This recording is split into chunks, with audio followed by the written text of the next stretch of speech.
असली समझदारी आखिर होती क्या है? क्या ये दिमाग की तेजी है या फिर मुश्किल घड़ी में सही काम करने की हिम्मत? आज हम बेताल पचीसी की एक बहुत ही मजेदार कहानी सुनेंगे जो इसी सवाल की जड़ तक जाती है। तो जरा सोचिए, अमावस की रात है, चारों तरफ घना अंधेरा और एक अजीब सा सन्नाटा। इसी माहौल में एक राजा एक बहुत ही जिद्दी बेताल को अपनी पीठ पर लाद कर ले जा रहा है और बस यहीं से हमारी कहानी का सफर शुरू होता है। तो इस कहानी के हीरो हैं राजा विक्रमादित्य, जो अपने पराक्रम के लिए जाने जाते हैं, और विलन, खैर विलन तो नहीं, पर एक रहस्यमयी चालाक बेताल है। राजा को एक तांत्रिक के कहने पर इस बेताल को पकड़कर लाना है, पर जैसा कि होता है ये काम इतना भी सीधा नहीं है। हाँ, तो इस सफर की एक बड़ी अजीब शर्त है। शर्त यह है कि बेताल रास्ते भर राजा को कहानियां सुनाएगा और हर कहानी के आखिर में पूछेगा एक पहेली। अब अगर राजा को जवाब पता है और वो बोल पड़ा तो बेताल फुर्र से उड़कर वापस उसी पेड़ पर जा लटकेगा। मतलब राजा की खामोशी और अक्ल दोनों का इम्तिहान एक साथ है। तो बस बेताल ने अपनी कहानी सुनानी शुरू की। ये कहानी है 4 दोस्तों की। 4 दोस्त जो एक घने जंगल से गुजर रहे थे। तो बात ऐसी है कि एक शहर में 4 जिगरी दोस्त थे। उन्होंने सोचा, चलो अपनी किस्मत आजमाते हैं, और निकल पड़े जंगल के रास्ते। मकसद सबका एक ही था, खूब पैसा कमाना। लेकिन चारों का स्वभाव एक दूसरे से बिल्कुल जुदा था, जमीन आसमान का फर्क।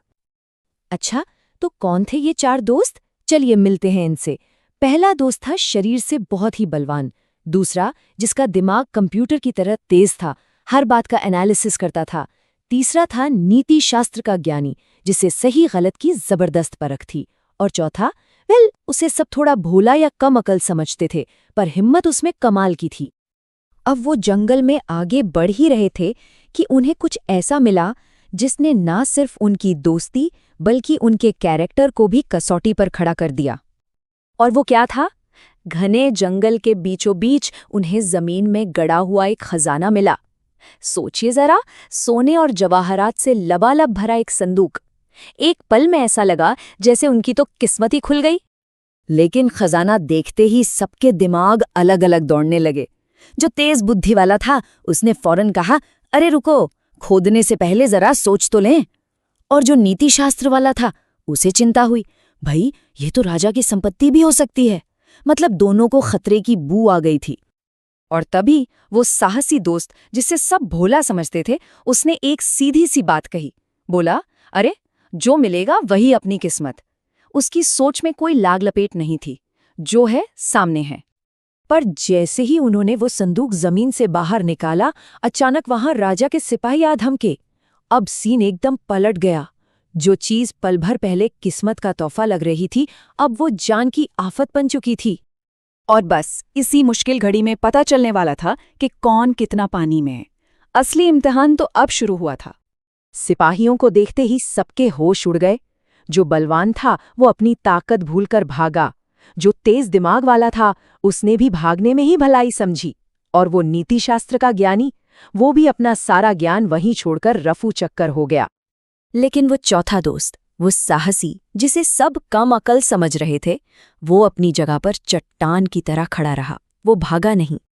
उसने बड़ी सादगी और ईमानदारी से सिपाहियों से कहा, सुनिए, हमें ये खजाना मिला जरूर है, पर हम चोर नहीं हैं।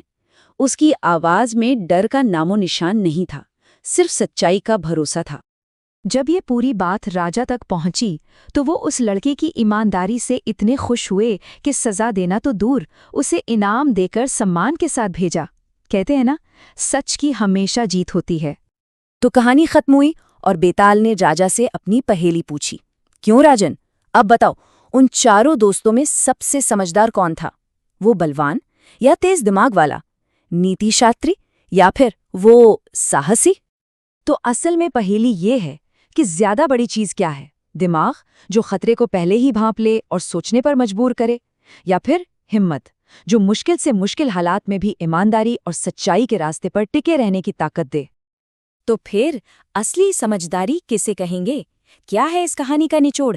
चलिए अब देखते हैं कि राजा विक्रमादित्य ने इसका क्या जवाब दिया।